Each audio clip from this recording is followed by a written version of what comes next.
வணக்கம் மக்களே, welcome back to my channel. இன்றைக்கி நான் உங்களுக்காக ஒரு புதிய டாப்பிக்கோடு வந்திருக்கேன். என் வீடியோ நீங்கள் இன்னும் சப்ஸ்கிரைப் பண்ணாட்டி சப்ஸ்கிரைப் பண்ணுங்கள். வாங்க வீடியோக்குள்ளே போகலாம். இன்றைக்கி நம்ம பார்க்க போகிற டாபிக், பல துறைகளில் விமெனோட பங்களிப்பு இல்லாட்டி இன்றைக்கி இந்த உலகம் எப்படி இயங்கியிருக்கும்ன்ட்டு நீங்கள் யோசிச்சுருக்கீங்களா? நம்மளோட வாழ்க்கை மாறாமல் அப்படியே இருந்திருக்கும். என்றைக்காவது நீங்கள் அதை யோசிச்சுருக்கீங்களா? இந்த வீடியோவில் உலகத்தை மாற்றிய சில சிறந்த பெண்களை பற்றி தான் நம்ம பார்க்க போகிறோம். வாங்க வீடியோக்குள்ளே போகலாம்.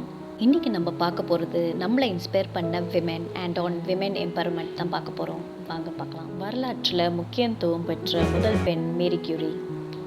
இவங்க இயற்பியல் மற்றும் வேதியியல் என்று 2 துறைகளில் நோபல் பரிசு பெற்றவங்க. கதிர்வீச்சு என்று சொல்லப்படுகின்ற ரேடியோ ஆக்டிவிட்டி அப்படிங்கிறத கண்டுபிடிச்சவங்க. இதனால தான் ரேடியேஷன் தெரப்பி உருவாச்சு. அவருடைய கண்டுபிடிப்புகள் இன்று மருத்துவத்துறையில் ஒரு பெரும் புரட்சியை ஏற்படுத்திக்கிட்டு இருக்கு. நம்ம பார்க்க போகிற 2வது பெண்மணி ரோசா பார்க்ஸ். இவங்க மனித உரிமை போராட்டத்தில் பேர் பெற்றவங்க. 1955 ஒரு கிராமப்புற பேருந்தில் அவங்களோட சீட்டை கொடுக்க மறுத்ததால் அமெரிக்காவில் இனச்சார்பு எதிர்ப்பு போராட்டமே தொடங்கியது. இதன் விளைவாக சுற்றுச்சூழல் சட்டங்கள் மாற்றப்பட்டுச்சு. ஒருவரோட தைரியம் ஒரு நாட்டின் எதிர்காலத்தை மாற்றலாம் என்பதற்கு அவங்க ஒரு சிறந்த உதாரணம். 3வதாக நம்ம பார்க்கக்கூடிய பெண் கல்பனா சாவ்லா. இவங்க விண்வெளிக்கு சென்ற முதல் இந்திய பெண். பல தடைகள் இருந்தும் நாசாவில் விண்வெளி வீரராக வளர்ந்தவர். 2003 இவங்க விபத்தில் உயிரிழந்தார். ஆனால் இன்று வரைக்கும் இந்திய பெண்களுக்கு ஒரு உந்து சக்தியாக இருக்கிறாங்க. 4வதாக நம்ம பார்க்கக்கூடிய பெண் யாருன்னா மலாலா யூசுப்சாய். கல்விக்கான உரிமையை எதிர்த்து போராடிய பாகிஸ்தான் பெண். மலாலா ஃபண்ட் மூலம் மகளிர் கல்விக்கு உதவி செஞ்சிட்ருக்காங்க. 5வதாக நான் சொல்ல போகிற பெண்மணி யாருன்னா அவங்க தான் மதர் தெரசா.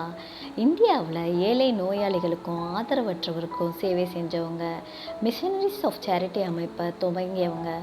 நோபல் அமைதி பரிசு பெற்றவங்க. இன்றைய பெண்கள் பல துறைகளில் வெற்றி பெற்றிருக்காங்க. அதில் 3 பேரை நான் சொல்ல போகிறேன்.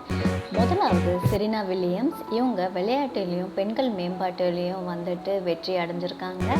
2வது ஜசிந்தா ஆர்டன். இவங்க ஒரு அரசியல் தலைவர், நியூசிலாந்து பிரதமர்.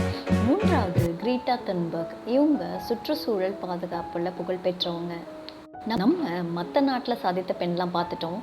நம்ம நாட்டில் சாதித்த பெண்ணை பார்க்க மறுக்க முடியுமா? வாங்க பார்க்கலாம். நம்ம பார்க்கக்கூடிய முதல் பெண்மணி யாருன்னா ஔவையார். அவங்க தமிழ் இலக்கியத்துக்கு மிகப்பெரிய பங்களிப்பு செஞ்சவங்க. ஆத்திச்சூடி, கொன்றை வேந்தன், மூதுரை போன்ற பல நூல்களை எழுதியிருக்காங்க. மக்களுக்கு நல்லொழுக்கம், கல்வி, யோசனை திறன் வளர்க்க உதவியிருக்காங்க. அறிவே உயர்வு என்ற கருத்தை பரப்பியிருக்காங்க.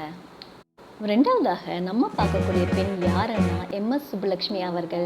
இந்தியாவின் முதல் பெண் இசைக்கலைஞராக நோபல் சமமான பாரத ரத்னா விருது பெற்றவர். குரலால் இசை வரலாற்றை மாற்றிய பெண். 1966 ஐக்கிய நாடக சபையில் கச்சேரி பாடிய முதல் இந்திய பெண். குறையில்லா தியாகராஜா கிருதிகள் என்ற புகழ்பெற்ற இசைக்கலைஞர்.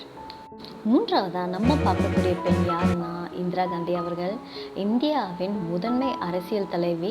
பல முக்கியமான தீர்மானங்களை எடுத்திருக்கிறாங்க. அவங்க மிகவும் தைரியமான மற்றும் வலுவான பிரதமர். 4வதாக நம்ம பார்க்க போகிறவங்க ரொம்ப இன்ட்ரெஸ்டிங்கானவங்க, நம்மளுக்கு எல்லாம் பிடிச்சமானவங்க, நம்ம தலைவி ஜெயலலிதா அம்மா.